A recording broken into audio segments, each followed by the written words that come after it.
Hola mis apreciados estudiantes de la Escuela Bíblica, estamos aquí en La Biblia Habla, tu programa interactivo del estudio de la Palabra de Dios. Te acompañamos junto a nuestro equipo de estudiantes que estamos presentes en este set. Bienvenidos cada uno de ustedes. El tema de hoy es un tema muy importante, lleva por título Esperanza segura ante la muerte. Y antes de nuestro estudio, vamos a invitar la presencia del Espíritu Santo y Mendelson nos va a ayudar con la oración. Oremos. Nuestro Padre que está en los cielos, te damos gracias, Señor, por estudiar tu palabra. Te pedimos tu iluminación sobre nosotros a través de tu Espíritu, que esté con nosotros aquí, como también con los hermanos que están estudiando tu palabra. En el nombre de Jesús, amén. Amén. Quiero mostrar a ustedes este interesante comentario. Son famosas las pirámides egipcias porque contienen los cuerpos momificados de los antiguos potentados egipcios. Por eso se conoce a las famosas pirámides. La abadía de Westminster en la ciudad de Londres, Inglaterra, es renombrada porque en ella descansan los restos de los hombres y notabilidades inglesas. El cementerio de Arlington en la ciudad de Washington, Distrito de Columbia, en los Estados Unidos, es reverenciado porque es el honroso lugar donde descansan los restos de muchos americanos prominentes. Entre la tumba de Cristo y estos lugares existe una diferencia tan grande como la que existe entre la noche y el día. Estos lugares son famosos y atraen visitantes de cerca y de lejos por lo que contienen.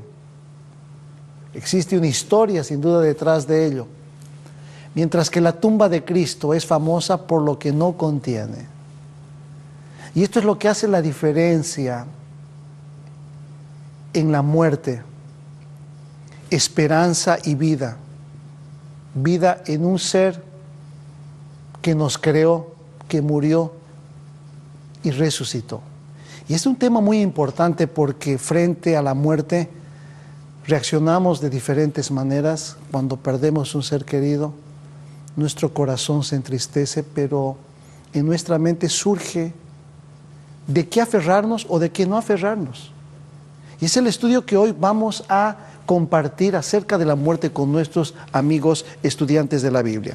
La primera pregunta, y voy a invitar a Joao que me ayude a responder, ¿cómo se inició la vida? ¿Cómo se inició la vida? Y acá hay un texto en el libro de Génesis, el capítulo 1, el versículo 27. Bueno, acá dice lo siguiente: y creó Dios al hombre y su imagen, a imagen de Dios los creó, hombre y mujer los creó. Muy bien. Según Génesis 1:27, ¿quién es el autor de la vida? Dios. Dios. Y dice que Dios creó al hombre a su imagen.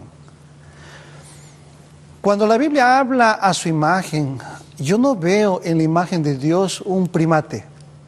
Yo no veo en la imagen de Dios una materia unicelular.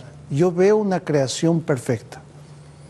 Y el ser humano fue creado perfecto. Cuando viene a mi cabeza la palabra imagen, yo veo el reflejo de Dios en el hombre. Yo no veo algún objeto, yo no veo algo que no tenga cuerpo, como muchas veces hoy se lo pinta, evolución, etc. Veo un ser creado a imagen y semejanza de Dios, hecho por Dios creador.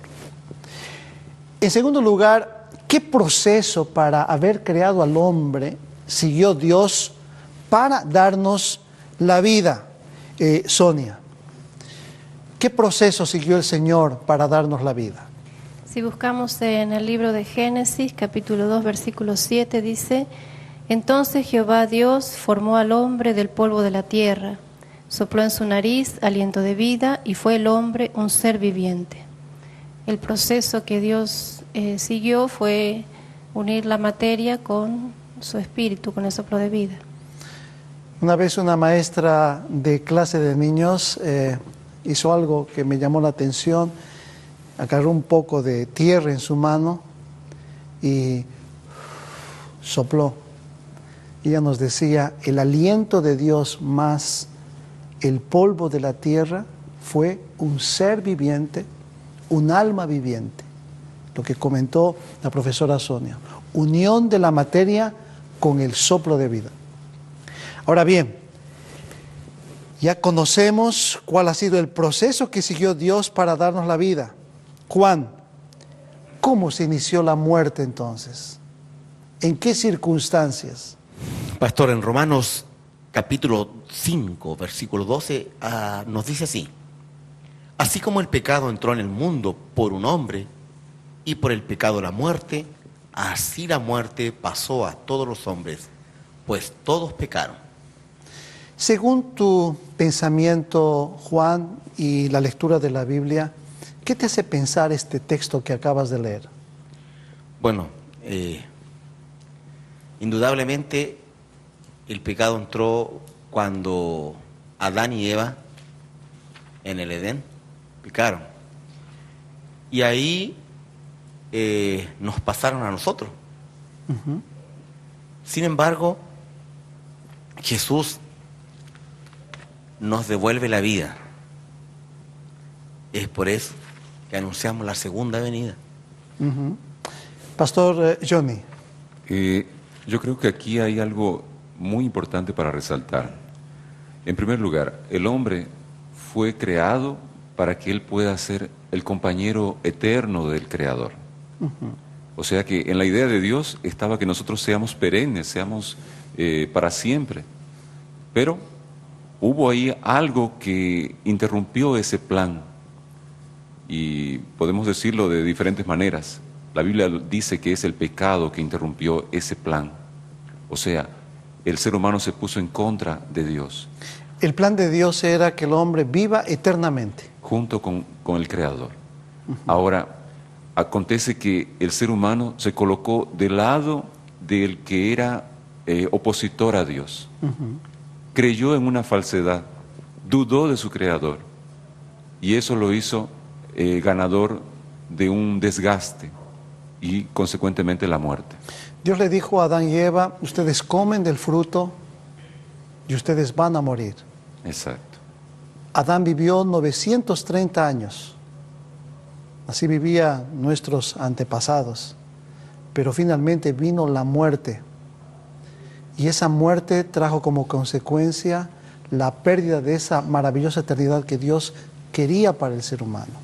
O sea, la desobediencia hizo que la muerte entrase como un usurpador en la vida de las personas. Y eso estamos comentando. Entonces la muerte entró por medio de nuestros pecados, ¿no? Por la desobediencia del ser humano. El plan de Dios no era que el hombre muriese, pero entró por la desobediencia. Muy bien, ahora, Igor, ¿cuál es el proceso de la muerte? Es una pregunta muy interesante. ¿Qué tú piensas? Bueno, pastor, en Eclesiastes 12:7 dice: y el polvo vuelve a la tierra de donde vino, y el aliento de la vida vuelve a Dios que lo dio. Muy bien, entonces, ¿qué es lo que pasa con el ser humano? Dice que somos polvo y al polvo volvemos. Entonces la Biblia dice, el polvo vuelve a la tierra como era, y el espíritu o el aliento vuelve a Dios que lo dio. Ese es el proceso. Ahora bien, para entender, ¿cuál es la verdadera condición de los muertos entonces? Pastor Johnny, coméntenos. Vamos a la Biblia. El Salmo 104, verso 29, dice: si escondes tu rostro, se turban. Si les quitas el aliento, dejan de ser y vuelven al polvo. O sea que el ser humano, cuando Dios decide retirarle el espíritu o el aliento, El ser humano queda inerte en la tierra como polvo. Y ya no es más ser humano, ya deja de ser aquel ser prodigioso, con vida, sino simplemente un cuerpo. O sea, con esto la Biblia nos está diciendo que no hay una dimensión de desdoblamiento que salga del ser humano cuando muere, como se dice, el alma y vaya a otro lugar. Exactamente, pastor. ¿Hay algún otro texto que corrobore esto, Ángela? Sí, podemos leer en Eclesiastés 9, el 5 y el 6. Los vivos saben que han de morir, pero los muertos nada saben, ni tienen más paga, hasta su memoria queda en el olvido. También su amor, su odio y su envidia perecieron ya, y nunca más participan en nada de lo que se hace bajo el sol. O sea, pastor, que los muertos dejan de existir y entran en un estado de total inconsciencia. Muy bien. Nada saben, no sienten nada. Pastor Johnny. Siguiendo con ese pensamiento, leamos el Salmo 146, verso 4. Sale su aliento, vuelven a la tierra, en ese mismo día perecen sus pensamientos. O sea que el ser humano, el momento en que fallece, ya no tiene más memoria, ya no tiene más conciencia, el mundo externo ya no vale más nada y ese ser humano obviamente ya queda registrado en la historia, no tiene más acción en este mundo. Muy bien. Y existe también Hechos capítulo 2, versículo 29 y 32, que es un pensamiento muy interesante. ¿Podemos leer ese texto para corroborar? Sí, dice: hermanos, se puede decir confiadamente que el patriarca David murió y fue sepultado, y su sepulcro está con nosotros hasta hoy. Porque David no subió al cielo, pero él dice: dijo el Señor a mi Señor, siéntate a mi diestra. O sea, aquí está comentando del rey David, ¿no? Cuando murió, y comenta que cuando la persona muere, queda allí sepultado, no va a ningún otro lugar y queda sepultado e inconsciente. Una señora hace algunos meses atrás me dice: pastor, mi hijo aproximadamente unos 12 años falleció a consecuencia de una enfermedad. Y yo estoy muy destrozada por la muerte de mi hijo. Yo no sé si mi hijo me está mirando en el cielo. No sé si él siente lo que yo siento. Yo estoy pasando ahora momentos así tan tristes, tan llorando todos los días. Yo sé que mi hijo me está acompañando en mi dolor. Yo le dije: sabe, señora, su hijo descansa, duerme. Un día el Señor lo va a resucitar. Él está inconsciente. Porque si Él estuviese mirándole a usted en su llanto, en su dolor, yo creo que Dios sería injusto. Entonces el cielo sería para ir a llorar, para ir a emocionarnos, a amargarnos la existencia. ¿Usted se imagina a su hijo llorando por usted en el cielo al lado de Jesús? Y Jesús no pudiendo hacer nada por volverlo quizás a la tierra a su hijo y verlo vivo físicamente. Y ella comenzó a pensar y me dice: pastor, ¿verdad? Entonces mi hijo descansa, duerme. Duerme. Un día Jesús va a resucitarlo. Va a volver a verlo, va a abrazarlo. Y ella, como que, ¿no? Como diciendo: entonces entiendo. Porque se imaginan ustedes, mis amigos, imaginen una madre africana que ve comer, que mira a su hijo cómo los cuervos le comen acá, porque quedó solo en esta tierra, por el hambre. Imaginen el cielo mirando ese cuadro. ¿Será que Dios permite eso? Dios fue muy sabio para mostrar que la muerte es algo totalmente ajeno, pero no que hay sentimientos y pensamientos o dimensiones donde el alma está, no. La persona muere, feneció su amor, todo, no hay más paga. Pero saben, el enemigo fue muy astuto, por eso hoy en día el espiritismo, la comunicación con los muertos, hoy es una práctica muy común en muchos de los países. ¿Qué dice la palabra de Dios respecto a esto? Hay una pregunta muy interesante. ¿Es real la comunicación con los muertos? Pregunta número 6. Ángela, ¿puedes ayudarnos con este texto muy importante? Segunda Tesalonicenses 2:9 dice: la aparición de ese inicuo es obra de Satanás, con gran poder, señales y prodigios mentirosos. O sea, pastor, que Satanás tiene poder de hacer esas señales, pero son señales mentirosas. La comunicación con los muertos no es posible, es un engaño. Muy bien. Satanás es un ser vivo y es astuto.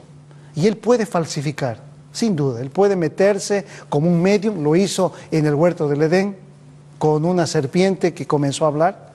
Tiene poder, pero no viene de Dios. Y Dios siempre reprochó y reprobó que las personas puedan estar comunicándose con los muertos. Ahora bien, ¿Dios está de acuerdo con la comunicación con los muertos, Cintia? Específicamente, ¿hay un texto? Sí. Deuteronomio 18, del 10 al 12 dice: no hay en ti quien pase a su hijo o a su hija por el fuego, ni adivino, ni astrólogo, ni hechicero, ni mago, ni encantador, ni espiritista, ni quien consulte a los muertos, porque es abominable al Señor cualquier que haga estas cosas. Por estas abominaciones el Señor tu Dios echó a esas naciones de delante de ti. Bien clarito, ¿no? Sí. Dice, abominable. Esta práctica es totalmente abominable para él. Muy bien, ahora yo hablé acerca de dormir, Mendelssohn. La Biblia, ¿qué compara la muerte? Interesante Jesús hablando de la muerte.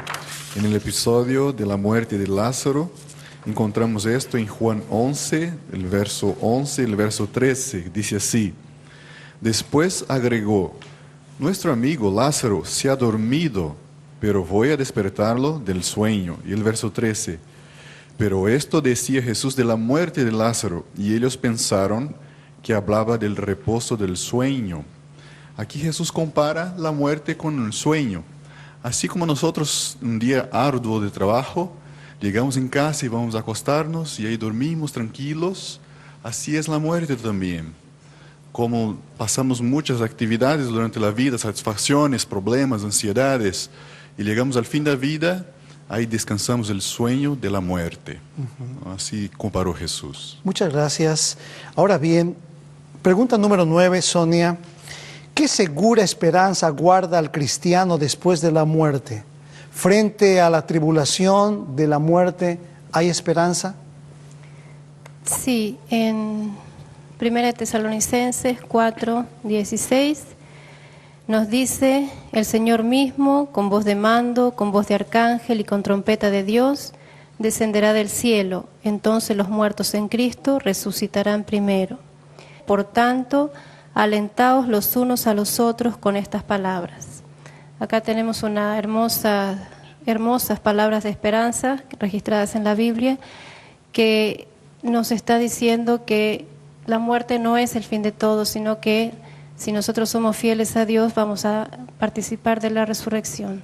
Y esa palabra última, Sonia, que dice, alentaos los unos a otros, ¿no? Correcto, que no nos quedemos, que no guardemos esa esperanza para nosotros, sino que la compartamos con las personas para que también tengan la alegría de saber que aunque vamos a perder un ser querido, aunque vamos a sentir tristeza por eso, pero no es el fin de todo, porque si somos fieles a Dios vamos a poder recuperar a esa persona. Hablando de la resurrección, Joao, ¿qué milagro ocurrirá en la resurrección de los justos? ¿Qué dice el apóstol San Pablo en 1 Corintios 15, 51 al 53? Bueno, aquí dice lo siguiente, pastor. Os voy a decir un misterio. No todos dormiremos, pero todos seremos transformados. En un instante, en un abrir de ojos, a la final trompeta, porque se tocará la trompeta y los muertos serán resucitados incorruptibles, y nosotros seremos transformados. Porque es necesario que estos corruptibles sean vestidos de incorrupción y esto mortal sea vestido de inmortalidad. Pastor, pero antes yo tengo una pregunta a hacer. Después de todo eso que nosotros vivimos, ¿por qué el ser humano tiene miedo de la muerte? Tiene miedo de la muerte porque no encuentra la esperanza que da la palabra de Dios en cuanto a vivir eternamente cuando Cristo venga. Nosotros podemos tener miedo ante situaciones porque no conocemos qué hay detrás de esas situaciones. Detrás de la muerte existe esperanza. Ahora la palabra de Dios y el texto que leíste, los muertos en Cristo resucitarán primero, serán revestidos de incorrupción, de inmortalidad. Ahora el hombre es mortal, pero un día vamos a ser inmortales. Esa es la promesa de Jesús, por eso aguardamos la segunda venida como la esperanza bienaventurada. Pastor Johnny. Yo creo apropiada la pregunta que él hizo, porque eso nos llama a interesarnos más en ver qué dice la palabra de Dios sobre la vida y la muerte. Muchas personas solamente se enfrentan ante la muerte y quedan apesadumbradas, quedan temerosas por lo que va a acontecer después. Sin embargo, no toman el cuidado de investigar, leer. Si usted lee al inicio de 1 Corintios 15, dice que es Cristo quien murió y quedó como ejemplo, o sea, primicias, dice ahí, ¿no? Significa que si Jesús resucitó y fue transformado, cuando nosotros, si acaso morimos, ¿no?, vamos a tener la misma experiencia, teniendo la misma fe de Él, siguiendo los mismos principios. Si acaso morimos, vamos a resucitar. Entonces, esa esperanza está en nosotros y eso debe alentarnos para continuar en esta fe. Y también, pastor, prepararnos porque hay un juicio.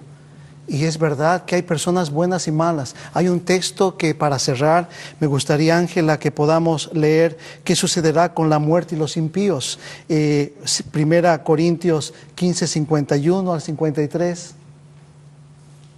Os voy a decir un misterio. No todos dormiremos, pero todos seremos transformados. En un instante, en un abrir de ojos, a la final trompeta, los muertos serán resucitados incorruptibles y nosotros seremos transformados. Porque es necesario que esto corruptible sea vestido de incorrupción y esto mortal sea vestido de inmortalidad. Los impíos, pastor, serán destruidos, ¿no? Y la muerte acabará. Muchas gracias. Juan, quiero que leas ese texto reafirmando algo que te ha llamado la atención en cuanto a qué precioso don entonces va a conceder este Dios al hombre.